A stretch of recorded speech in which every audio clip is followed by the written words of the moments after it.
everybody. Hey, Jeff's back here. Thanks for joining me. A few things came in this week, and since my last video, I figured I'd go ahead and do another one.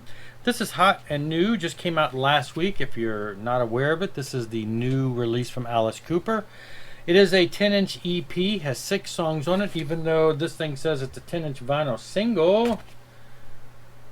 It's an EP, so I don't know why they said single. Anyway, if you're not familiar with what this is, it's a tribute for the most part. It's Alice Cooper is from the Detroit area, and he has decided to do some songs that are a tribute to that area. He's going for that Detroit sound, that the rock sound from the early days. Has a lot of special guests on here: Mark Farner, Mick Collins, Wayne Kramer, just a bunch of people from various popular bands in that area, I guess. So what we have here is 6 songs. The first couple on the first side are new songs. One's called Detroit City 2020 that Alice wrote, and he gives homage to MC5 and a bunch of other bands from back in the day. He sings about there. Really cool rocking song. Go Band Go is another one by him. It's very reminiscent of the stuff on the past couple albums. It's just been really kind of fun-loving type song. And then he has a Far East Side Story, which was written by Bob Seger, that's on here. But then the second side is where he does the tribute. He has Your Mama Won't Like Me, which was originally done by Susie Quattro, Devil with the Blue Dress, and which blends into Chains of Love, and Sister Ann, which is I believe is the MC5 song. And he does his own rendition of them, so they don't sound dated. It's a fun little EP. He has a new album coming out next year, so I guess the 2 new songs on here kind of give you an idea. You know, the past couple albums have been fairly similar, so looking forward to that for sure. But he's pumping out a lot of stuff, so he's got this, and of course he just recently, released the new Hollywood Vampires, and he's working on a new solo album for 2020. So if you haven't picked this up, it is a 10-inch. It's, like I say, 6 songs. It's only on black vinyl, as far as I know. 20,000 only made. Neat little enter there. So anyway, that is the new release of the week that I have picked up, and so if you're not aware of it, go grab it. Now, what I have coming up now is what I would call, at least for me, the deal of the week. This was one of those things where, again, I monitor things on Amazon. I have price alerts going on, but this one actually didn't fall into that category. I went to Amazon looking at another album that had a price alert on it, and while I'm there, it says people who bought this also may like. It's got those upsells there, and this was on there. It wasn't on my list. I have a copy of it digitally.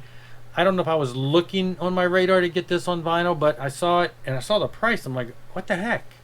So I clicked it, and I'm like, anyway, it's the new Raven live album, live in Aalborg. Screaming Murder, Death from Above.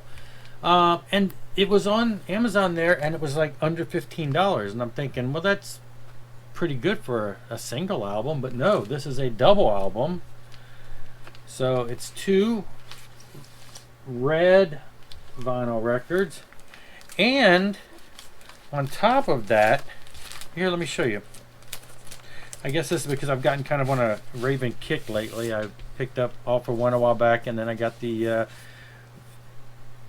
other one a couple videos ago.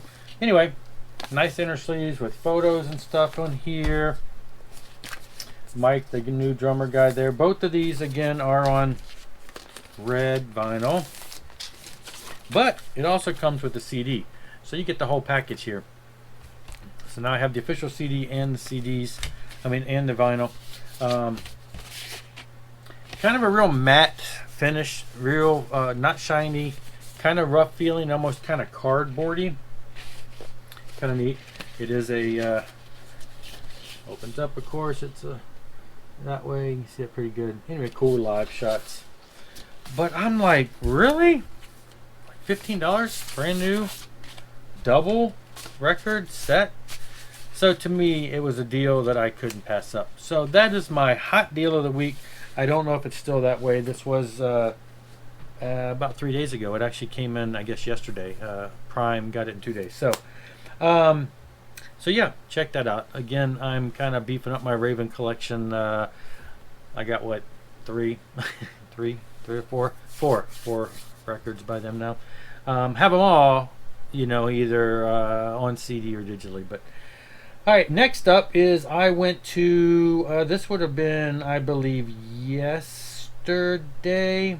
Yesterday, headed over to a couple thrift stores in town, and there's one that I go to. So my family, we have Goodwill, we have what's called CHKD, which is Children's Hospital of King's Daughters, which is kind of a children's hospital. They have various stores around here, and we have the Salvation Army stores. Obviously more Goodwills than anything else, but we have, I think I know of at least 3 CHKDs. The family doesn't like going to those quite as much. I don't know why, but to be honest, I've probably had better vinyl finds at CHKD than I usually do at Goodwill. Went to Goodwill, they had nothing. So I drove down the street, went to CHKD. Now CHKD is a place where a couple months ago I went to one on the side of town. I don't think I've ever been to that store at all. And I picked up the Gentle Giant and some Island and some other Christian bands. Seems like CHKD does have quite a bit of Christian music, and maybe that's why I find things there a little more often, and that's what I happened to find yesterday. So I got me another Phil Keaggy album. This is the Town to Town, commercial pop type Phil Keaggy. Phil Keaggy, being a famous guitar player, if you're not familiar with him, he's really well known for his guitar playing. This was in good shape. Now I've had my eye on the copy of. There's a copy of this at one of the other stores in town, which is one of the places, a book exchange where vinyl is like $5. Yeah, if you buy 3, they're $4 a piece. And I bought some stuff there, and they have this there, and I keep passing on it because mainly when I look at it, there's like a scuff mark all the way across it, and I don't want to take a chance. It wasn't high on my hit list of things I wanted, but when I went there and found one at the CHKD and it was in really good shape, I'm like, yeah, I'm gonna grab it. I also found this Koinonia coin. It's one of those like Greek words. I had a cassette by these guys back in the 80s. It is more of a jazz fusion band, so I thought I loved the cassette that I had by them. I don't think it was this one. But I saw this, and it's in great shape. It's even got the old stickers on it, like the old price tag stickers. It's in shrink wrap. It was open, but it's still in the shrink, and I left the stickers on there and everything. It's on the Sparrow label, which is a fairly popular Christian label. I threw this on this morning, and it's just, it's really cool jazz fusion. Reminds me a little here and there of like Spyro Gyra, bands like that are kind of, that's one of my other favorite jazz bands, so I can only compare them to bands that I've listened to a lot. Anyway, price was right. It was in good condition. Grab another Phil Keaggy. This one is The Wind and the Wheat, and this is an instrumental album. I have had this on CD. I don't know if I still have it on CD. I had it. Maybe I still do. But again, price was right. Condition was great. It's still in the shrink also, but it was open. But I haven't taken the shrink off there. This actually, there's a couple different versions of this one that were released, and this is the one that was released more on the non-Christian market. On the back, there's a quote from Guitar Player Magazine, whereas on the regular ones that were in the Christian market didn't have that. It had some other quote on there, but this is more for the mainstream non-Christian market. Songs are the same, but again, great condition, made the jump. And this one here, only because in the past couple weeks I've been occasionally looking a little harder at classic jazz. I grabbed what I thought was a Glenn Miller album. I have a CD of his stuff, and so I like big band music. I like big band jazz. Honestly, I didn't know a whole lot of his history. I just know the songs he plays. I have a CD, kind of the best of. You listen to it, it's cool. I bought this Glenn Miller Orchestra, great songs of the '60s. Glenn Miller time. Got home. Oh, and this one is a promo, radio station copy only. Got the white label there. So that was really neat. It wasn't on Discogs. I had to add it. So in adding it, I kind of looked up.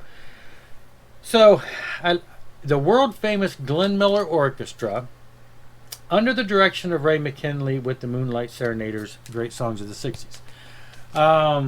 It didn't hit me. I bought it. I bought it because it was in great condition. When I look at albums like this, I'm like, I wonder when it was printed. When did this come out? Is it just a rehash of stuff from the, released in the 80s or something?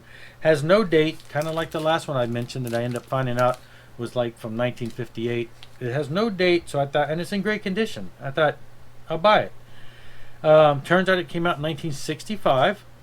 Still in great condition, but then I kind of read up on Glenn Miller because, again, I didn't know a lot about him personally. I'm just familiar with the best of CD that I have had in my possession for 20 some odd years. I did not realize that Glenn Miller disappeared in the early 40s.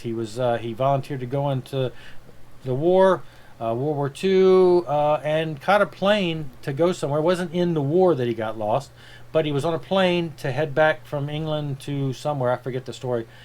The plane disappeared. They still don't know to this day what happened, but they assume that one of the things I read was they assumed the carburetor froze over because that kind of plane, it was easy to freeze in cold weather, and they figured the carburetor froze, the plane crashed. But supposedly, according to Wikipedia, in 2019, this year, they've reopened the case to try to find out for sure where that plane went down or where it is. But anyway, Glenn Miller disappeared in the 40s, pretty much in the 40s, at the height of his career for the most part. So there was no songs of the 60s. 1965, there was no Glenn Miller Orchestra. So then it hit me, okay, these are the Glenn Miller Orchestra under the direction of Ray McKinley, so not under the direction of Glenn Miller. What this is this is his orchestra, years later, 16 years later after his death, playing songs under the direction of someone else that are hits from the 60s in a style that they would say would be Glenn Miller's style. So it's like, what would Glenn Miller sound like if he was playing in the 60s for the most part? And that's what this is. And it's very, I like it. It doesn't sound much different than what I was familiar with. I don't know a lot of the songs, but one or two of them, I can't remember which one or two of them, when I heard, I'm like, oh, hey, I know that song. Songs from movies, I guess, from Dear Heart, from a movie called Carousel, from Funny Girl, from Wives and Lovers. But yeah, a couple of them, Downtown, da da da da da da, Downtown. So there were a couple songs on here that I was familiar with, but so that's what this turns out to be, and there's Glenn Miller, and I guess this is the guy who's doing the new thing. So what I have in my hands here is not a Glenn Miller album at all. It doesn't have Glenn Miller on it, but it has his band. Not much difference than when I saw the Buddy Rich tribute band back in the 90s. A bunch of the guys in that band were from the Buddy Rich Orchestra. But of course, Buddy Rich was gone. Back in the 80s, I was in Louisiana. My parents came down to visit. I was in Mississippi. We went to visit Louisiana. And we went to the Blue Room in Louisiana, and we saw the Tommy Dorsey Band.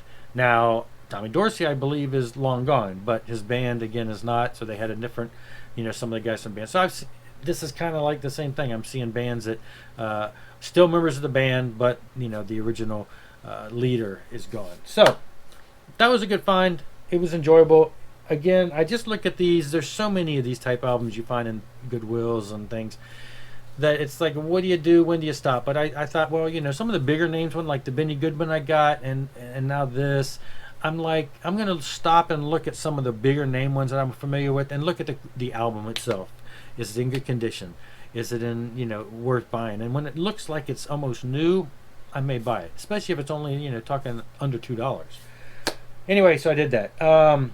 Unlike another store that I went to yesterday where I bought a bunch of other stuff a couple weeks ago in a video I showed, I said, let's go back and check it out. And I picked up a couple albums there that I thought would be interesting. I think they were this type of similar music. And I'm like, why are they selling this? I mean, the albums are scratched up beyond recognition. It's like, these albums shouldn't even be for sale. These are going to be pretty much unsalvageable. But they were crazy bad condition. Some of them. All right, moving on. Went back to one of my other favorite spots that I go to. They sell a lot of new and used. They have a deal where if you buy something new, you get 25% off of something used. So I went there. I just needed some covers. I just needed your typical record covers. And I thought, well, usually my daughter goes with me, and they have books too. It's books and records and CDs and movies and comic books and all kinds of stuff. My daughter always gets books. I've got way too many books if you looked around here. So she's always buying books. So it works out. If I buy something new, like covers, she gets a book, it gets a discount. Well, she wasn't with me, so I thought I have to find something. I'm looking through. Nothing's jumping out at me. There's a couple things that I'd been passing up that I knew I would eventually get. I said, I'm going to get that. It's only $4. It was gone. And so, but then I happened to run across this. It was in the newly received thing, and this is Alice Cooper. So I like this album, and this is the actual original pressing from '78. It's not the reissue. I like reissue stuff, but it's got everything opens up fine. All the doors are fine on it. It was in really good condition. I mean, the cover has minor ring wear. It's still kind of got a good shine to it, and the record itself is in great condition. And it was $7, and I thought, okay, that's good.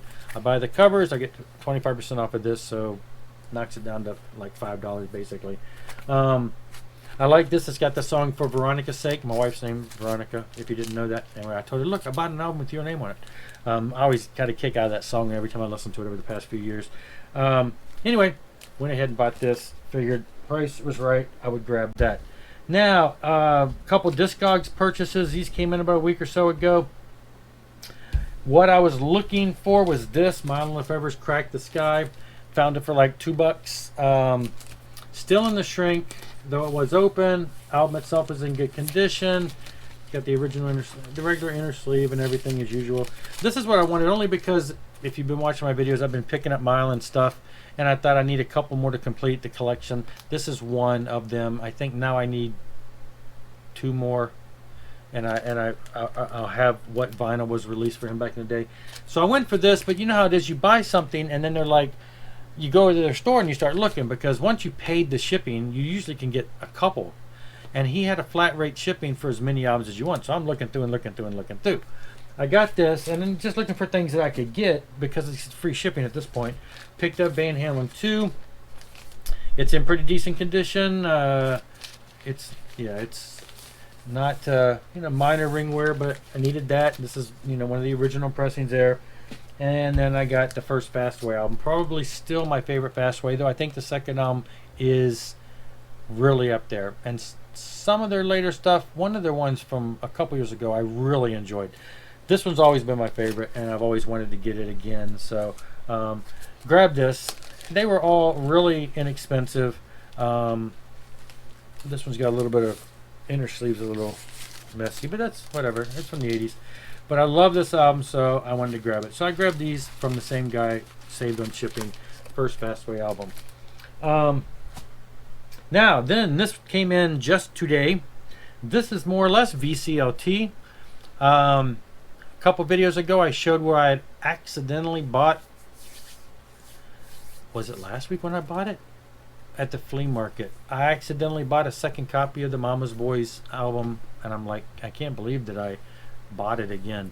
Well, somebody saw that and they said, hey, kind of goes hand in hand with my extra Armored Saint that I bought.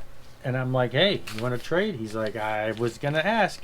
Got the first Armored Saint album, probably still my favorite. Second album, I mean, I like all their stuff, but the first EP, which I bought a couple weeks ago, I showed. I bought the reissue of that, and then the first album, which those songs were on here for the most part. Still the top for me. The rest of the stuff that they did was good. I mean, I like all their stuff, but I love this. I love the imagery. I love the costumes. I love the sound. I was in tech school for the Air Force when this came out, and I remember playing it all the time. So all my memories of this are me when I was in tech school in Shepherd Air Force Base in Texas for 6 weeks or so, and I remember playing this to death. This and Ride the Lightning by Metallica had come out while I was there, or I remember listening to them a lot at that time period in the summer of that year. So anyway, yeah, this was great to get. So Matt over at the Accusation Network, Accusation, okay. Matt over at the Accusation Network, who has a show that is very interesting called the Vinyl Reacquisition Project, which is exactly how my life is. Got back into vinyl 2 years ago, and now it's all about reacquiring all the stuff that I love, all the stuff that I have on CD that I love, and all the stuff that I used to have on vinyl that I love, getting them again. So he's got this show. If you haven't seen it, check it out. Again, the channel is the Accusation Network The show is a monthly show called the Vinyl Reacquisition Project, and it's the shows are longer, up to like 30 minutes, where he is basically giving you synopsis, reviews, and overviews of the band and history on like 5 or 6 albums each show. And he actually did one on Raven the other day. And he did Armored Saint and Raven, and so he does all kinds of different bands.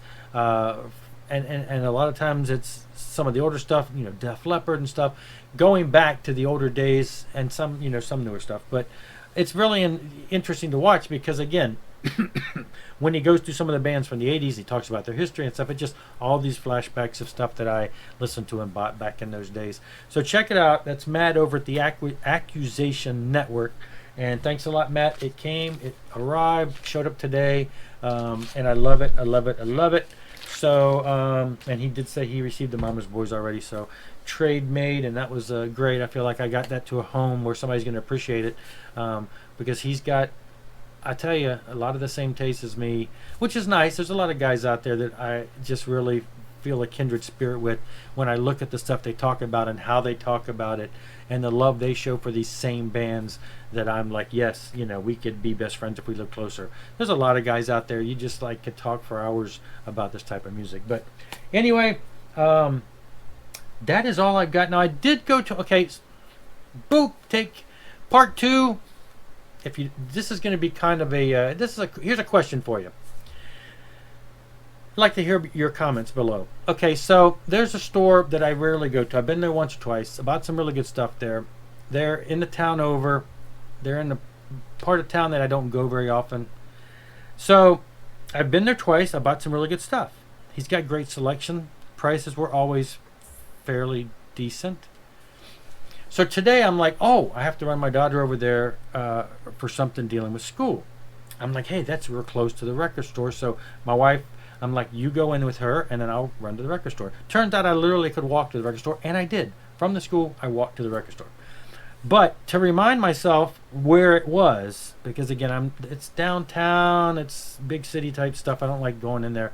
So I quickly Google mapped it, and I thought, okay, I can just walk to this place. Well, now I'm seeing reviews for the place. So I clicked on some of the reviews. And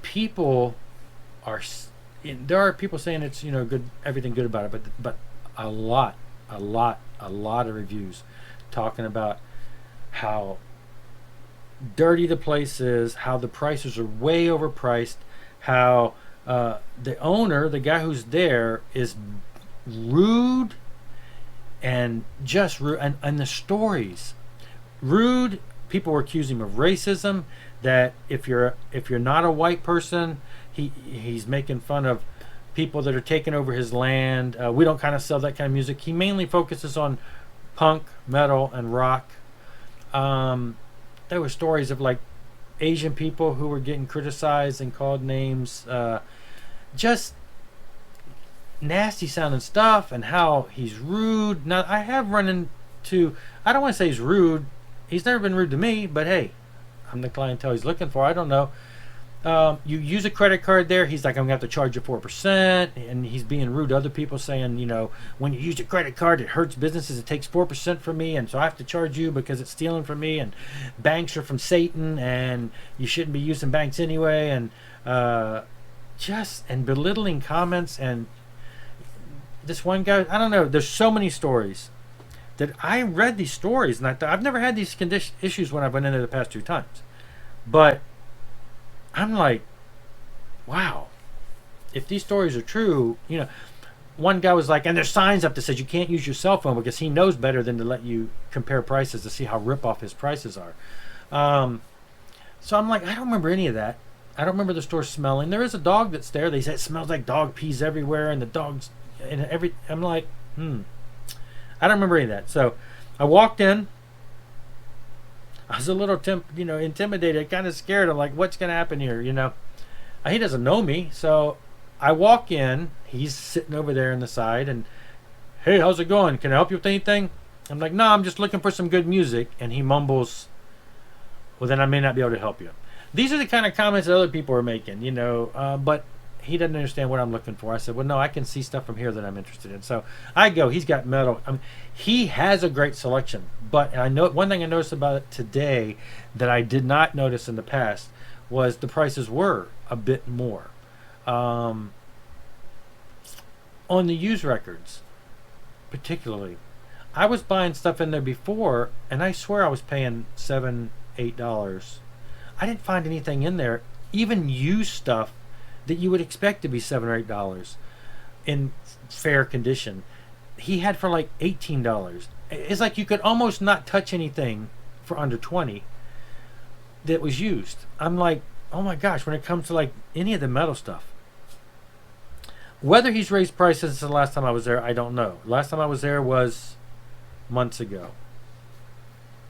I can't imagine he repriced everything, but the prices, I came out of the store with nothing, put it that way. I just couldn't justify the prices.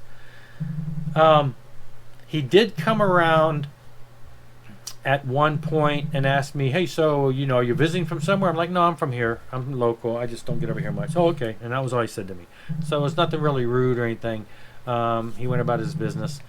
It was just, there were some things I really wanted, but, you know, most all new vinyl was like $30 plus. 31, 32, 34. These are things that I know you can get on Amazon for 20 to 25.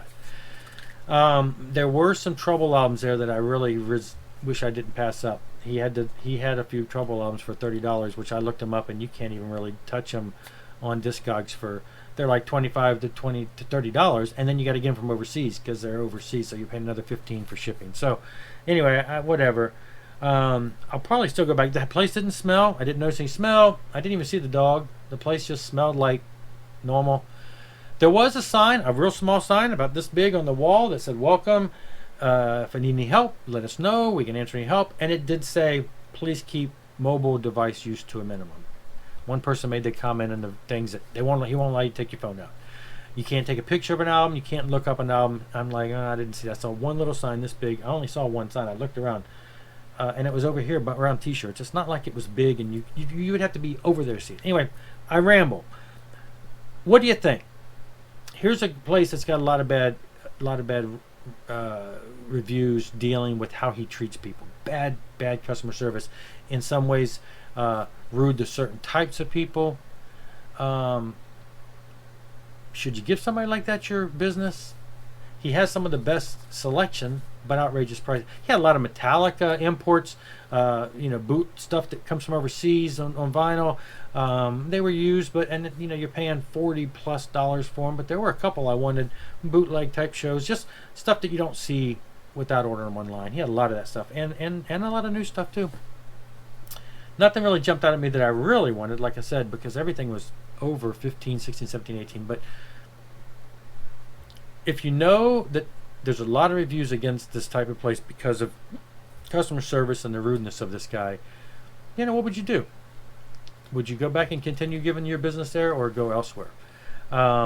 Anyway, I didn't buy anything, again, just because of the prices, and nothing really, I didn't want to invest a lot of money in that. So anyway, what are your thoughts on that? Let me, before I go though, I do want to show this too. So along with the Armored Saint, this was cool. I forgot about this on my desk. Matt threw in some Kiss cards. These are the 1978 Kiss cards. I remember back in the day, I had all of this. There was different series. I don't know, was the orange one the first, or was the red one? There was different series.